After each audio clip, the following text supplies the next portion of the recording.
Exercise 6.2 के last question को solve करते हैं, क्वेश्चन नंबर 5 को। तो क्वेश्चन यहाँ पे लिखा हुआ है और कुछ फिगर बना हुआ है, तो क्वेश्चन पढ़ लीजिए। मैं फिगर को समझा देता हूँ क्वेश्चन में है क्या। देखिए सिंपल सा है इसमें कि एक PQ मिरर है और एक RS मिरर है। दो मिरर दिए हुए हैं और दोनों मिरर पैरेलली रखे हुए हैं कुछ इस तरीके से, और AB एक इंसिडेंट रे है जो PQ मिरर पर पॉइंट B पर स्ट्राइक करती है और PB पर स्ट्राइक करने के बाद रिफ्लेक्ट होती है BC के रूप में, जो RS मिरर पर पॉइंट C पर स्ट्राइक करती है और यहां पर स्ट्राइक करने के बाद CD के रूप में इधर आ जाती है।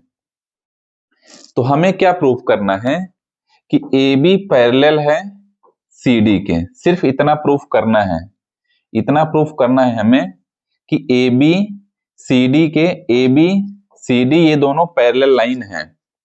चलिए सॉल्व करते हैं, इसे सॉल्व कर लेते हैं। क्या क्या दिया हुआ है हमें? दिया हुआ है PQ parallel RS, PQ parallel RS हमें दिया हुआ है और एक इस फिगर में एक कंस्ट्रक्शन करना पड़ेगा। एक कंस्ट्रक्शन करना पड़ेगा।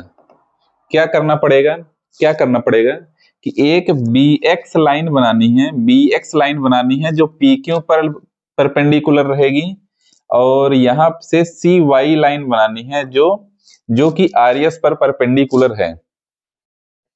BX लाइन PQ पर परपेंडिकुलर है और CY लाइन RS पर परपेंडिकुलर है। यह कंस्ट्रक्शन किया गया है। इसमें कंस्ट्रक्शन किया गया है BX perpendicular PQ and BX perpendicular PQ and CY perpendicular RS, यह बनाया गया है। ठीक है, यहां तक काम हो गया। तो इन दोनों परपेंडिकुलर लाइन से कुछ कुछ एंगल्स बन रहे हैं। कौन कौन से एंगल बन रहे हैं? यह एक एंगल बन रहा है, यह एक एंगल बन रहा है, और यहाँ पे भी एक एंगल यह हो गया और एक एंगल यह हो गया। मैं इन सभी का नाम दे देता हूं। यह हो गया एंगल 1, 2, 3 और यह एंगल हो गया 4। 4 एंगल्स बन रहे हैं। तो अब देखिए यहां पर BX पैरेलल होंगे CY के। BX पैरेलल होंगे CY के। क्यों पैरेलल होंगे? BX यह जो परपेंडिकुलर बनाया गया है CY के पैरेलल होगा। क्यों पैरेलल होगा? क्योंकि PQ और RS पैरेलल हैं। PQ और RS पैरेलल हैं, तो इन दोनों पैरेलल लाइन पर जो इनके परपेंडिकुलर्स लाइन होंगी, जो इनकी परपेंडिकुलर होंगी, तो वह भी आपस में पैरेलल होंगी। तो मैं रीजन मैं यहाँ पे लिख देता हूं कि perpendicular on parallels are also parallel.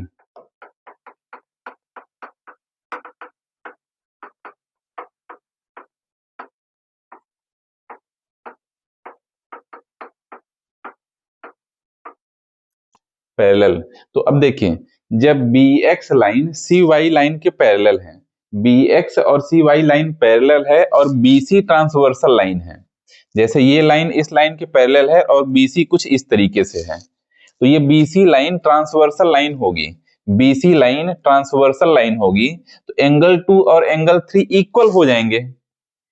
BX और CY पैरेलल हैं और BC ट्रांसवर्सल लाइन है, तो यहां पे हम लिख सकते हैं एंगल 2 इक्वल्स टू एंगल 3।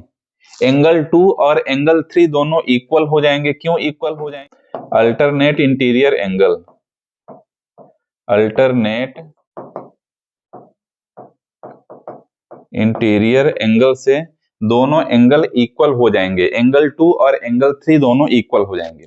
अब इस फिगर में देखिए एक एंगल है 1 और एक एंगल है 2। ये दोनों एंगल 1 है इंसिडेंट एंगल और एंगल 2 है रिफ्लेक्शन एंगल। ये दोनों एंगल इक्वल होंगे। क्यों इक्वल होंगे? मैं पहले यहाँ पे लिख देता हूं। एंगल 1 इक्वल्स टू एंगल 2 के इक्वल होगा और एंगल 3 एंगल 4 के इक्वल होगा, यानी 1 और 2 आपस में इक्वल होंगे, 3 और 4 आपस में इक्वल होंगे। क्यों इक्वल होंगे? क्यों इक्वल होंगे? आपने एक लॉ पढ़ा है साइंस में, second law of reflection. Reflection का सेकेंड लॉ आपने पढ़ा होगा कि इंसिडेंट एंगल और रिफ्लेक्शन एंगल दोनों इक्वल होते हैं। इंसिडेंट एंगल और रिफ्लेक्स एंगल दोनों इक्वल होते हैं। अब फिगर में देखिए, एंगल 1 एंगल 2 के इक्वल है, एंगल 2 एंगल 3 के इक्वल है, एंगल 3 एंगल 4 के इक्वल है।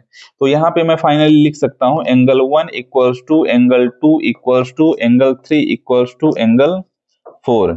ये चारों एंगल आपस में इक्वल हैं। जब चारों एंगल आपस में इक्वल हैं तो मैं यहाँ पे लिख सकता हूँ angle 1 plus angle 2 equals to angle 3 plus angle 4। चारों एंगल्स जब आपस में इक्वल हैं तो लिखा जा सकता है angle 1 plus angle 2 equals to angle 3 plus angle 4।